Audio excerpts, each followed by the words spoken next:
بر صغیر کا ایک بہت عظیم نام سلطان العاشقین زبدۃ العارفین حجت السالکین حضرت قبلہ خواجہ غلام فرید رحمۃ اللہ تعالی علیہ، یہ بہت عظیم ہستی ہیں، دنیا جانتی ہے حضرت خواجہ غلام فرید رحمۃ اللہ تعالی علیہ کو اللہ تبارک و تعالی نے بڑی شانوں سے نوازا تھا۔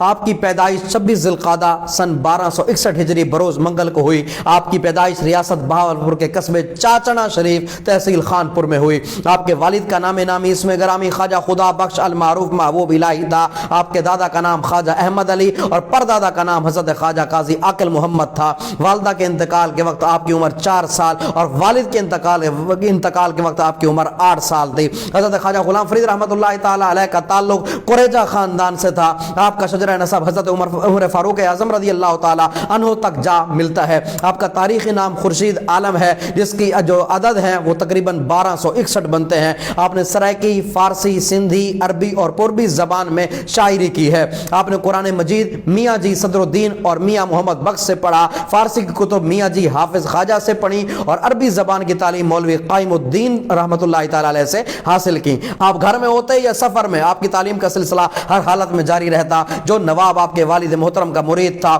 اس کا نام نواب فتح محمد خان عباسی تھا۔ آپ کے والد نے سکھوں کے مظالم کی وجہ سے کوٹ مٹھن شریف کو چھوڑا اور چاچڑا شریف جو ہے وہ شفٹ ہو گئے۔ والد کی وفات پر نواب فتح محمد خان عباسی نے آپ کو بہاولپور قلعہ ڈراور لے گئے اور 13.5 برس کی عمر تک آپ بہاولپور قلعہ ڈراور میں رہے۔ 13.5 برس کی عمر میں آپ اپنے بڑے بھائی حضرت مولانا فخر جہاں کے مرید ہوئے۔ حضرت خواجہ مولانا فخر جہاں رحمۃ اللہ تعالی علیہ کا انتقال سن 1288 ہجری میں ہوا اور حضرت خواجہ غلام فرید رحمۃ اللہ تعالی علیہ سن 1288 کے اندر جب ان کا انتقال ہوا ان کے بھائی کا، تو اس وقت آپ کی عمر جو ہے وہ 27 سال تھی۔ بھائی اور مرشد کے وصال پر آپ سجادہ نشین مقرر ہوئے اور تقریباً کوئی 16 سال کی عمر میں آپ نے رائج تعلیم مکمل حاصل کر لی تھی۔ دوران تعلیم آپ نے روحانی اشکال اور اوراد و وظائف وغیرہ یہ جاری رکھے۔ حضرت خواجہ غلام فرید رحمۃ اللہ تعالی علیہ کے 3 لنگر خانے چلتے تھے، چاچڑا شریف میں، کوٹ مٹھن شریف میں اور ایک سفری لنگر چلا کرتا تھا۔ لنگر میں روزانہ 8 من گندم اور 12 من چاول روزانہ پکا کرتے تھے۔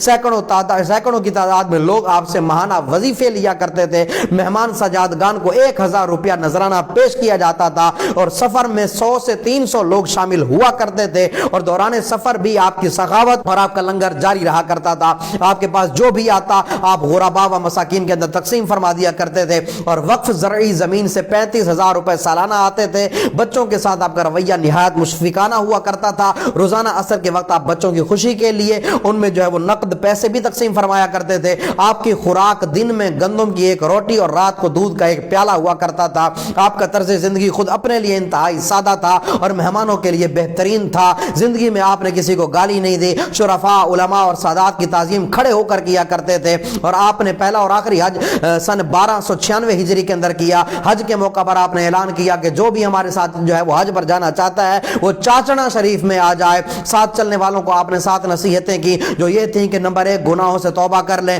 قرض ادا کر لیں، امانتیں جس کے پاس ہیں وہ واپس کر دیں، حقوق اپنے معاف کر دیں، دشمنوں کو راضی کریں، ماں باپ کی رضامندی حاصل کریں، صاحب جائیداد جو لوگ ہیں جو صاحب ثروت ہیں جن کے پاس پیسہ وغیرہ ہے وہ وصیت لکھ کر کے جائیں اور چاچڑا شریف سے 21 شوال المکرم سن 1296 ہجری کو روانہ ہوئے۔ 22 شوال کو خانپور ریلوے اسٹیشن سے ملتان کے لیے روانہ ہوئے۔ ملتان میں جو ہے وہ بزرگوں کے مزارات پر حاضری دے کر لاہور کے لیے روانہ ہوئے اور دہلی پہنچ کر مزارات پر حاضری دی۔ وہاں سے اجمیر شریف میں آپ کی دستار بندی کی گئی۔ وہاں سے آپ ممبئی کے لیے جو ہے وہ روانہ ہوئے۔ یہ تمام سفر آپ نے بذریعہ ریل گاڑی کیا اور ممبئی بندرگاہ سے بحری جہاز پر سوار ہوئے اور تقریباً 4 ذی الحج سن 1296 ہجری کو آپ جدہ کی جو ہے وہ بندرگاہ تک پر پہنچے۔ 5 ذی الحج کو آپ مکہ مکرمہ روانہ ہوئے اور جو ہے وہ 23 ذی الحج کو آپ مکہ مکرمہ سے مدینہ کے لیے روانہ ہوئے۔ مدینہ منورہ میں 1 ماہ قیام کیا۔ واپسی کے لیے دوبارہ مکہ مکرمہ آئے۔ نواب صادق محمد خان عباسی چہارم آپ کا ہی مرید تھا۔ صادق زیر تھی زبر نہ بن مت پیش پوی،